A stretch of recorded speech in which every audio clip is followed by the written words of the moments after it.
Olá, estudantes do segundo ano do ensino médio, sejam bem-vindos a mais um aprofundamento aqui no Centro de Mídias, cujo tema do nosso aprofundamento é as narrativas históricas e a sua produção material e imaterial. Nós estamos na atividade 3 e na introdução 2. E hoje eu estou aqui com a Thalita e o Matheus na Libras, que vão me ajudar.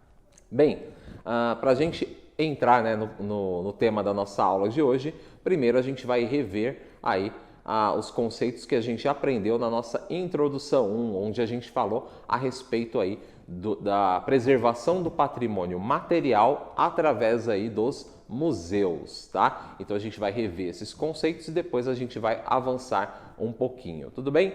Então vamos passar aí para a nossa tela mais uma vez. Nós temos aqui as nossas duas habilidades principais que eu falei na aula anterior. Então, como elas se repetem, vocês podem depois verificar elas aí através do nosso material, tudo bem? E aqui sim, os nossos objetos de conhecimento, que são a herança cultural e a valorização da memória e do patrimônio histórico, cultural, material e imaterial, e a diversidade cultural e suas dimensões. O nosso foco hoje é a cultura material, tá?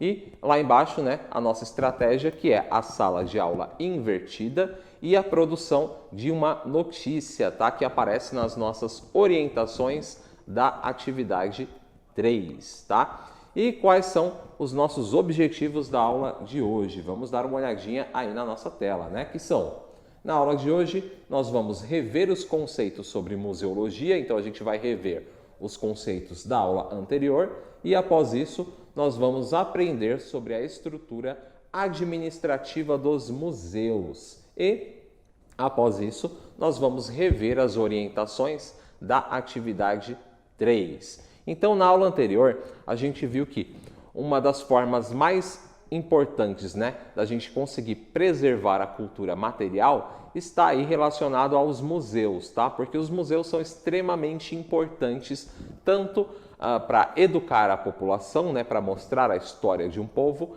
como até mesmo aí na parte turística, e na parte aí da renda dos países, das cidades, Porque os museus, eles acabam trazendo muito público, muitos turistas, e isso acaba gerando aí até mesmo uma renda para as cidades, para os estados, países que têm museus, tá? Então a gente vê que ele tem tanto uma importância histórica quanto aí uma importância relacionada à área, do turismo e, consequentemente, na área aí das finanças de um estado, de um país, de uma cidade. Beleza? Vamos avançar lá para a nossa tela para a gente ver as definições do que é um museu. Vamos lá. Bem, de maneira bem simplificada, o que a gente viu na aula anterior é que um museu é uma instituição permanente, sem fins lucrativos, a serviço da sociedade e do seu desenvolvimento. Ela é aberta ao público e adquire aí, e conserva e também investiga, difunde e expõe os testemunhos materiais do homem e de seu entorno para a educação e para o deleite da sociedade. Então, a gente vê que o papel do museu, nos dias atuais, ele está mais voltado para a educação, tá? Além da preservação dessa cultura material, dos bens materiais, ele também aí está relacionado aí à parte da educação, tudo bem? Mas os museus ao longo da história, eles não tiveram esse papel de educar, eles tiveram outros conceitos que a gente vai rever anteriormente, A gente vai rever, os conceitos da aula anterior. Vamos dar uma olhadinha lá na nossa tela mais uma vez. Vamos lá. Nós temos um contexto histórico, que a gente viu a respeito aí dos museus. Vamos dar uma olhadinha aqui. Os museus tiveram a sua origem, no hábito humano do colecionismo, que nasceu junto com a própria humanidade. Desde a antiguidade remota, o homem, por infinitas razões, coleciona objetos e lhes atribui valor, seja afetivo, cultural ou simplesmente material, o que justifica a necessidade de sua preservação ao longo do tempo. Então a gente percebe que desde o começo da história, né, dos seres humanos, eles colecionam objetos. Então, desde a antiguidade, da pré-história, a gente consegue perceber que os seres humanos, os primeiros seres humanos, colecionavam objetos. Então, os museus, eles surgem através do hábito do colecionismo, tá? E se a gente parar para pensar, né, nós temos pessoas que colecionam objetos até os dias atuais, né? Então, por exemplo, nós temos pessoas que colecionam brinquedos, álbuns de figurinha, HQs, né, que eu comentei na aula anterior, né, que são as histórias em quadrinhos.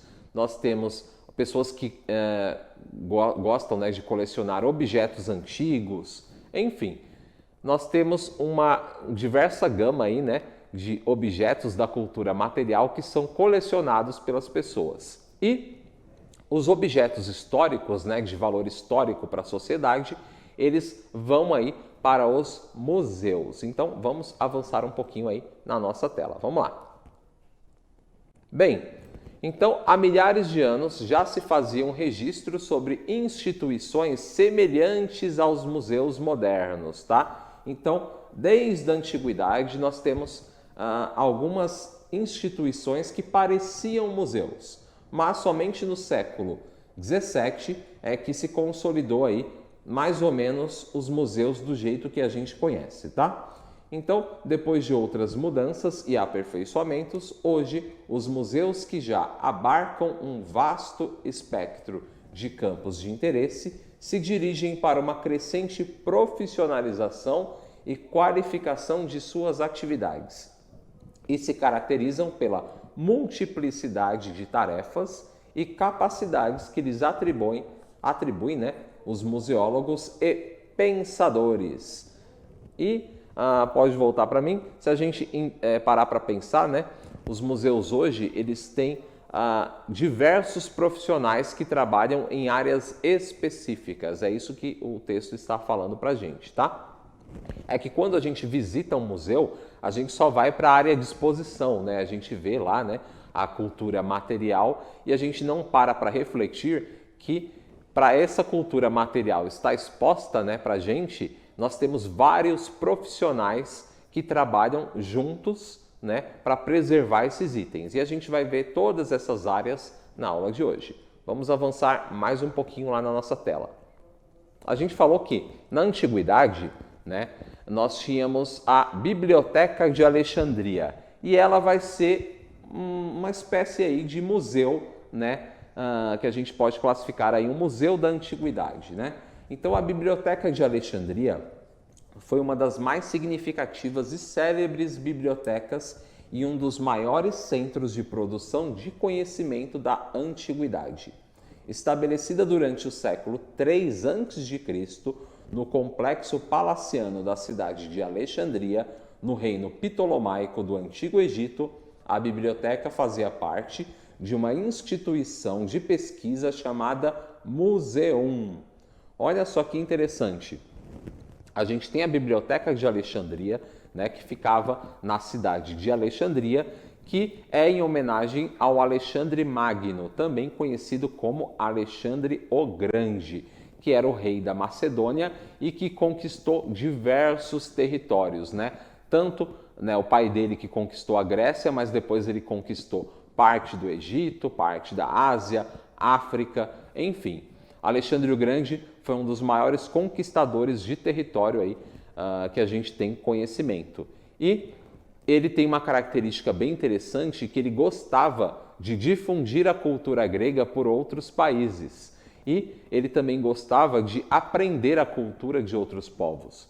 Então, quando surge a Biblioteca de Alexandria, na cidade que ele mandou construir em homenagem a ele, essa biblioteca ela tinha a sua base, né?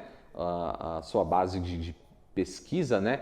Era trazer pergaminhos para ela, né? Tanto para as pessoas pesquisarem, estudarem, mas também ela tinha outras coleções. Então, ela era um espaço onde nós tínhamos diversos pergaminhos de outras culturas, além aí de espaços para as pessoas estudarem. Então, era um espaço para armazenar os pergaminhos, para estudar, e também na Biblioteca de Alexandria era possível encontrar até mesmo um jardim zoológico, tá? Então, isso é o que a gente tinha de mais semelhante a um museu na antiguidade, tá? Era mais, é meio uma biblioteca, meio um zoológico, é um pouquinho diferente do que a gente tem hoje, né? Mas essa ideia de difundir a cultura, conhecimento, já era pregado aí na antiguidade clássica, beleza? Então vamos avançar um pouquinho lá na nossa tela, vamos lá. Aqui eu mostrei para vocês, né, uma imagem bem interessante, que ela é do século XIX, mas ela retrata como é que funcionava aí a Biblioteca de Alexandria. Então ali ao fundo tem uma pessoa que está em cima de uma escada, né, ela está organizando pergaminhos, e do outro lado nós temos outras pessoas, nós temos um homem, né, no caso, ele está segurando alguns pergaminhos, e do outro lado ali nas mesinhas nós temos algumas pessoas que estão lendo pergaminhos, tá? Então a gente mostra aí justamente o que eu falei para vocês a respeito das áreas de estudo, né? Então a Biblioteca de Alexandria era um local para estudo. E na nossa próxima tela, aqui, nós temos um mapinha, né, de como era a cidade de Alexandria, e nós temos aqui em vermelho a área onde ficava a biblioteca, tá? Que é aí o que a gente tem de, entre aspas, museu aí na antiguidade. Bem, avançando um pouquinho, agora a gente vai para a Idade Média e o período moderno. Então, no período medieval e no período moderno também, no comecinho desse período, a ideia de museu praticamente desapareceu, né? E a ideia de coleção acabou vigorando. Então, o colecionismo parte do princípio das classes nobres e do clero, que utilizavam os itens guardados como patrimônio, tanto material como patrimônio religioso, tá? Pois a Igreja Católica daquela época utilizava diversos objetos considerados sagrados em suas celebrações. Então, olha só que interessante. A gente tem a antiguidade, né, onde, né, o museum ele tinha um aspecto mais educativo, né? E quando a gente entra na Idade Média e no comecinho do período moderno, isso sai de lado e entra mais a questão do hábito dos colecionistas, tá? Onde a Igreja Católica faz parte, né, colecionando itens sagrados, e as pessoas mais ricas, né, os burgueses, por exemplo, eles e os nobres colecionavam itens diversos, como se fossem tesouros, e os armazenavam em gabinetes, né, em grandes salões, para exibirem, né, esses itens para visitantes. Então, a gente percebe que o conhecimento, né, do museu, ele era bem elitizado, né, ele era bem fechado apenas para um grupo de nobres e burgueses que tinham dinheiro. Tudo bem? Então, vamos avançar mais um pouquinho lá na nossa tela. Vamos lá.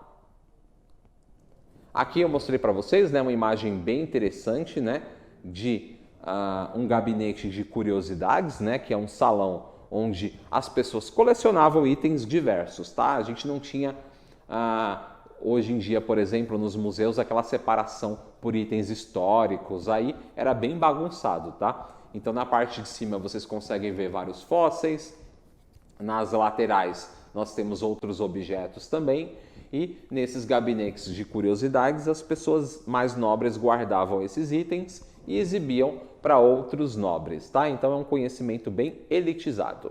E agora sim a gente vai para um museu que se parece com os museus atuais, né?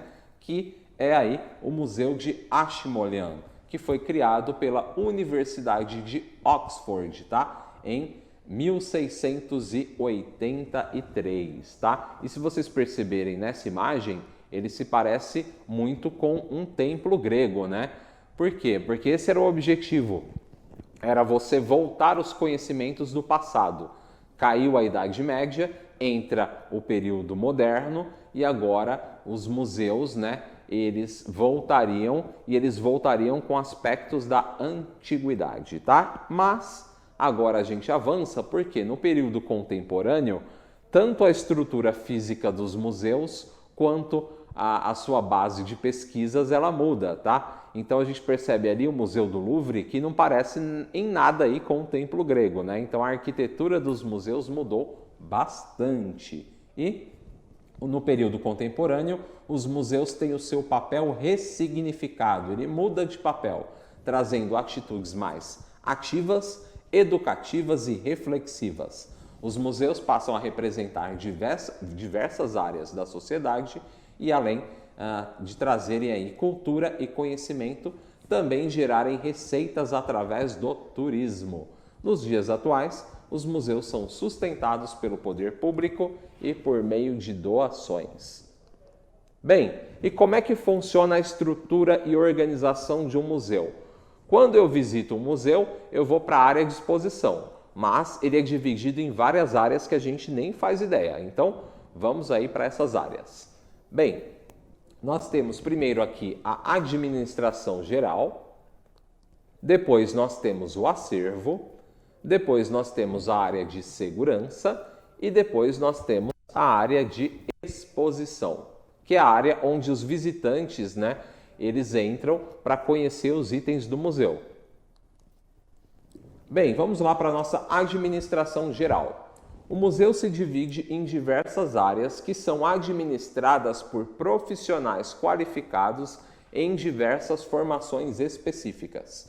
Na área administrativa, temos diversos profissionais que têm como liderança o diretor do museu. O diretor do museu responde por todas as ações promovidas por essa instituição. E ele também é o porta-voz através das relações públicas. Sua função também está relacionada à captação de recursos para manter relações com outras instituições. Então, olha só que interessante. Na parte da administração de um museu, quem está no topo é o diretor do museu, que vai fazer parte das relações públicas. Então, ele é que vai falar, por exemplo, com a imprensa, e ele também é um dos grandes responsáveis pela captação de doações. Então, ele é que vai se articular com as empresas que vão doar um dinheiro para o museu e também vai se articular aí com os órgãos do governo que vão fazer aí também a entrega do dinheiro para sustentar aí toda a estrutura do museu. Então, ele é o líder do setor administrativo, o diretor do museu, né? Diretor ou diretora, tá? Então, essas pessoas são responsáveis pela liderança e pela administração de todo o museu. Vamos para o próximo grupo, vamos lá. Então, nós temos esse diretor de museu, né, que é também responsável, diretor ou diretora, pelo plano diretor. E vocês percebem que ele está em negrito ali na tela, né? Está grifado ali o plano diretor. Qual que é o plano diretor? Este tem o papel de estabelecer as bases do que será o museu. Cabe ao plano diretor definir qual será a temática do museu, quais são as exposições que vão acontecer, como é que será o acervo, se a estrutura do museu ela está adequada para o público que ele quer atingir, enfim. Então, esse é o plano diretor, é o plano onde nós temos as metas do museu, tudo bem? Vamos avançar um pouquinho. O que é um acervo? O acervo, idealmente, é gerido por um curador ou por uma equipe de curadores que tem a função de manter organizada e em bom estado a coleção em seus depósitos. E olha só que interessante, voltando aqui para mim, quando a gente tem a área de exposição do museu, é onde a gente visita, né, e vê os itens, a gente não faz ideia que a maioria dos itens de um museu ela está guardada no acervo, tá? Então o acervo ele tem a função de guardar os itens que não estão em exposição. Então, o que está em exposição fica na área de exposição e o que não fica em exposição fica armazenado no acervo, tá? Então, os profissionais do acervo trabalham para manter, né, todos esses itens organizados. E o líder do acervo é o curador, tá? Então, vamos avançar lá na nossa tela mais uma vez. Vamos lá. Bem, o curador também tem um papel decisivo nos processos de aquisição e descarte de peças. O curador é o responsável pela gestão do acervo, né, para comandar o acervo, segundo o qual foi definido pelo plano diretor do museu, que conta com uma seção especialmente dedicada à política do acervo. Por que o acervo ele é tão importante? Porque os itens que não estão sendo expostos, eles precisam ser armazenados de maneira adequada. E para cada tipo de item que você vai armazenar em um acervo, você precisa, por exemplo, de uma temperatura adequada, você precisa manter eles, por exemplo, ao abrigo de luz. Então, existem várias regras para você guardar esses itens do acervo, tá? Vamos dar uma olhadinha no acervo aqui na nossa tela, vamos ver.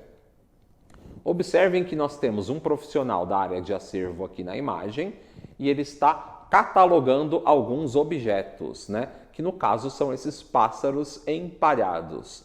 Então vamos ver aqui a nossa legenda da imagem, né? Nós temos aqui os acervos dos museus, seguem regras específicas de armazenamento, conservação e restauro de acordo com o tipo de materiais que eles armazenam. Existem objetos, por exemplo, que necessitam serem armazenados ao abrigo de luz ou com temperaturas específicas. Cabe aos profissionais do acervo catalogar, zelar por esses materiais e auxiliarem o setor administrativo nas ações promovidas pelo museu. E olha só que interessante, pessoal. Vou dar um exemplo bem interessante para vocês, que é o seguinte. Imagina que você precisa armazenar uma fotografia. O museu ele tem várias fotografias que vão estar expostas para o público e que também vão ser guardadas no acervo. Se você tem alguma fotografia na casa de vocês, vocês podem fazer esse teste. Se você deixa uma fotografia, por exemplo, na sala, né, num quadro, por exemplo, conforme os anos vão passando, você vai perceber que a tinta daquela fotografia ela vai apagando e ela vai ficando cada vez mais clara. Por quê? A luz infravermelha, né, a luz, ela tem a capacidade de alterar a pigmentação da imagem. Então, uma fotografia ela tem que ficar ao abrigo de luz. Por isso que quando a gente vai em alguns museus, existe lá uma plaquinha, né, escrita que você não pode fotografar com flash, porque a luz do flash ela vai danificar a imagem, né, da fotografia ou até mesmo da pintura, tá? Porque a luz ela tem esse papel, ela consegue danificar a tintura, né, das imagens. Por isso que quando você vai armazenar, né, uma fotografia num acervo, ela tem que ser guardada ao abrigo de luz, num local escuro. Beleza? Então vamos avançar um pouquinho lá na nossa tela. Vamos lá, para a gente fechar esse item. Bem, aí aqui eu comentei com vocês, né, que em alguns museus, né, e também empresas privadas, nós temos essa área de acervo. Olha só que interessante. Então, se você quiser trabalhar num acervo, né, de um museu, você também pode partir para uma empresa privada. Por quê? Né? Porque essas empresas elas querem armazenar os seus documentos antigos. E os profissionais dos acervos também são responsáveis pela política de aquisições e documentação dos materiais. Bem, vamos avançar um pouquinho? Agora a gente vai falar aqui, a gente vai mostrar uma imagem bem interessante, né, que mostra aqui a restauração de um objeto. Então, nós temos pessoas do acervo que estão restaurando uma pintura. Olha só que interessante. E depois disso, nós vamos para a nossa área de segurança, que é uma área bem interessante aí a respeito dos museus. Porque o setor de segurança é extremamente importante para os museus, dado ao alto valor de vários itens expostos. Então, tem itens que têm um valor inestimável, então é necessário cuidar deles. Então, as empresas de segurança especializadas são contratadas para zelar pelo patrimônio dos museus. E, no melhor dos cenários, né, os itens expostos são assegurados por meio de empresas de seguro, para evitar prejuízos em casos de roubos. Então, os itens eles passam por um seguro e, caso aconteça um roubo, né, a instituição, o museu, o governo vai receber uma indenização por eles. Bem, depois da área de segurança, que é extremamente importante, nós temos a área de exposição, que é a área que a gente conhece, né, pessoal? Que aí, nessa área de exposição, né, de exibição aí do acervo, né, nós temos os itens que vão ser expostos e essas exposições podem ser de longa duração e curta duração. Podem ser também virtuais ou extramuros, quer dizer, ela pode ser fora do museu. E elas também podem ser itinerantes. O que é uma exposição itinerante? Um museu faz acordo com outro museu e eles passam esses itens de um para o outro. Então isso é bem legal também. Então a gente tem exposições que podem ser itinerantes, exposições extramuros, né, que são exposições que ficam fora do museu, e também nós temos aí as exposições, né, que são fixas, que sempre quando você vai no museu, você sempre vai ver aqueles objetos nele. Beleza? Então a gente já viu aí um pouquinho aí das áreas do museu e agora a gente vai ver o que é o IBRAM. Vamos lá para a nossa tela mais uma vez. O IBRAM é o Instituto Brasileiro dos Museus e ele é o responsável por organizar aí os museus brasileiros, tá? Esse texto aqui fica para vocês poderem ler. E agora a gente volta lá para a nossa atividade número 3, onde a gente vai ver as nossas orientações para a gente fechar o conteúdo de hoje. Então, os alunos eles vão se reunir em grupos e vão aí fazer uma pesquisa sobre alguns dos itens do patrimônio material ou tangível que eles conhecem. Se possível, aí um patrimônio local. Depois de pesquisar, né, um patrimônio que você quer estudar, nós vamos para as perguntinhas, né, que são: qual é o patrimônio material ou tangível escolhido? Por que vocês escolheram esse patrimônio? Qual o contexto histórico desse patrimônio material? Qual é a importância desse patrimônio para o seu local de origem? Quais os setores responsáveis pela preservação desse patrimônio material? E aí, vocês, né, com essas perguntas, vocês podem responder as questões de maneira individual ou aí fazer uma redação do gênero jornalístico. Então, tem duas opções bem interessantes. Ou você responde uma por uma, ou você pode fazer uma redação que responde todas elas ao mesmo tempo através do gênero jornalístico. Beleza? E agora vamos para a nossa hora da reflexão, para a gente ver os conteúdos que a gente trabalhou na aula de hoje e também uma perguntinha aí que eu vou deixar para vocês. Vamos lá! Na aula de hoje, revimos os conceitos sobre a história dos museus. Após isso, aprendemos sobre a estrutura administrativa dos museus e revimos as orientações da atividade 3. Aí nós temos aí uma perguntinha importante para vocês, que é: qual o papel dos acervos para os museus e por que muitas empresas privadas estão investindo na criação de acervos próprios? Olha só que interessante. Pode voltar aqui? Isso, muito obrigado. Bem, de maneira bem simplificada, né? Então a gente viu as estruturas, a estrutura, né, de como funciona um museu aí na prática, né? A gente viu a parte administrativa com o diretor do museu. Depois a gente viu a parte do acervo, né, que é onde ficam armazenados os itens que não vão para a exposição. Depois nós vimos a área de segurança e nós vimos, por fim, aí, né, a área de exposição. Lembrando que dentro dessas áreas nós temos outras áreas inseridas, são sub-áreas, tá? Que todas elas ficam inseridas. Mas eu falei de maneira bem simplificada, que é para dar tempo aí, né? Para a nossa aula não acabar ultrapassando aí o limite, tá? E quando a gente fala sobre a importância, né, dos museus, tanto nos dias atuais quanto anteriormente, né, a gente está falando justamente porque o museu ele tem um papel educativo para a sociedade, tá? E as empresas privadas? Por que as empresas privadas elas estão investindo em acervos históricos? É uma reflexão que a gente vai entender um pouquinho mais e eu respondo para vocês na próxima aula, beleza? Então não deixem de avaliar o nosso conteúdo, se possível comente o que você está achando e a gente se vê na próxima aula. Eu vou deixar para vocês o meu abraço e até a próxima. Tchau, tchau!